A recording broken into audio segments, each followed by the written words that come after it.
Joining us live now, former UK Conservative MP, Dr Phillip Lee. Phillip, good to see you this morning. Thanks for your time. Let's start with your thoughts on the result.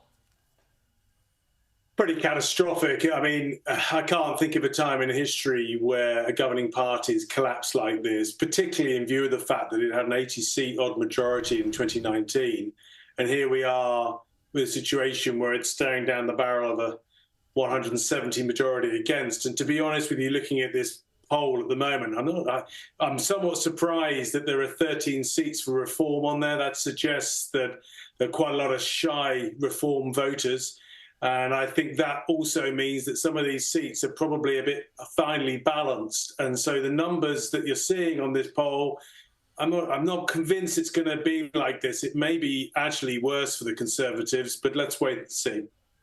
Either way, it's as you mentioned there, it's a thumping victory for Labor and a long way back from here for the Conservatives. Who leads the party now? Because senior ministers, Jeremy Hunt, Penny Mordaunt, they look to have lost their seats. Definitely Jeremy Hunt.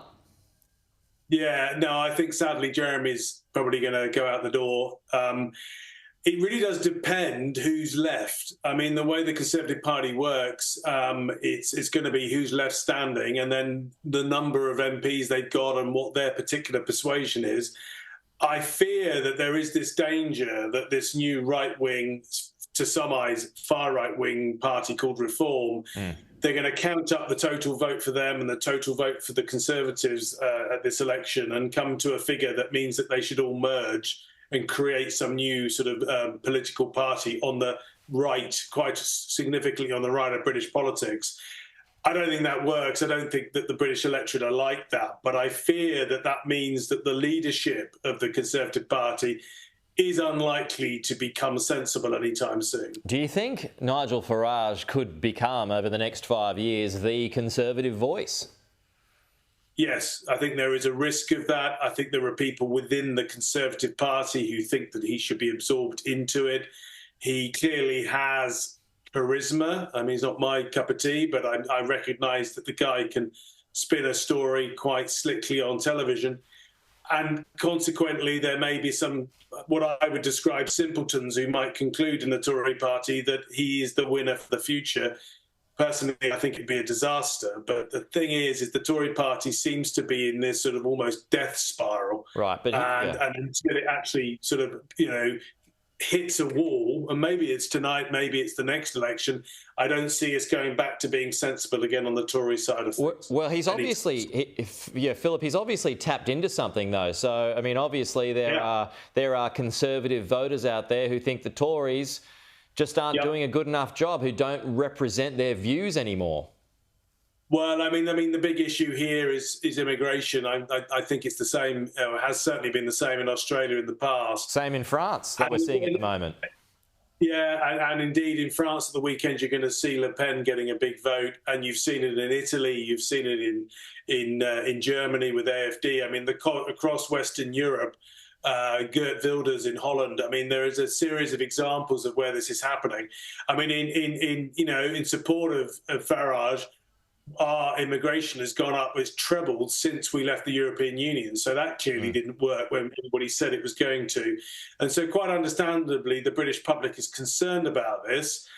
Sadly, I don't think that Nigel Farage is going to come up with any tenable, sensible solution, but he's done a very good job of tapping into those concerns. OK, let's go to Keir Starmer here. He's a former human rights lawyer. He is now the Prime Minister of the UK, it seems, and by some margin. I mean, he didn't have to do much. Let's be honest. I mean, he's quite frankly a boring character, and a lot of people have said this. What sort of change are we going to see in the UK now?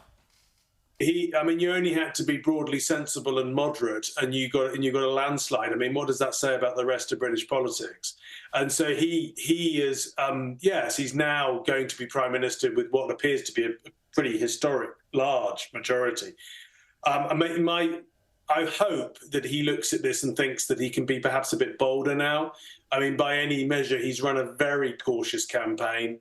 And I think he could have been braver, could have been bolder on a number of issues, particularly international issues, but also on domestic issues. The state of our health service is a particularly significant issue in Britain at the moment. And I think that he wasn't, and he played it cautious. Now, with this sort of majority, maybe he might be a bit bolder in his first term, perhaps bolder than he had originally expected to be able to be so. So that's what I'm hoping. But, you know, the one thing to look out for, your viewers, I think, tonight, check out the popular vote that Labour receives tonight. So the total percentage of the votes cast at this election. And my guess is, I mean, this is early doors, but he's going to get less than 40% of the vote. And the way that the British electoral system works, it's all about a series of races across the country in different constituencies. And yet, despite only getting less than 40, I'm guessing about 38% of the vote, he's going to be given a massive majority, an unassailable majority in our parliament. But 62% of the public said, 2/3 of the public have not voted for it.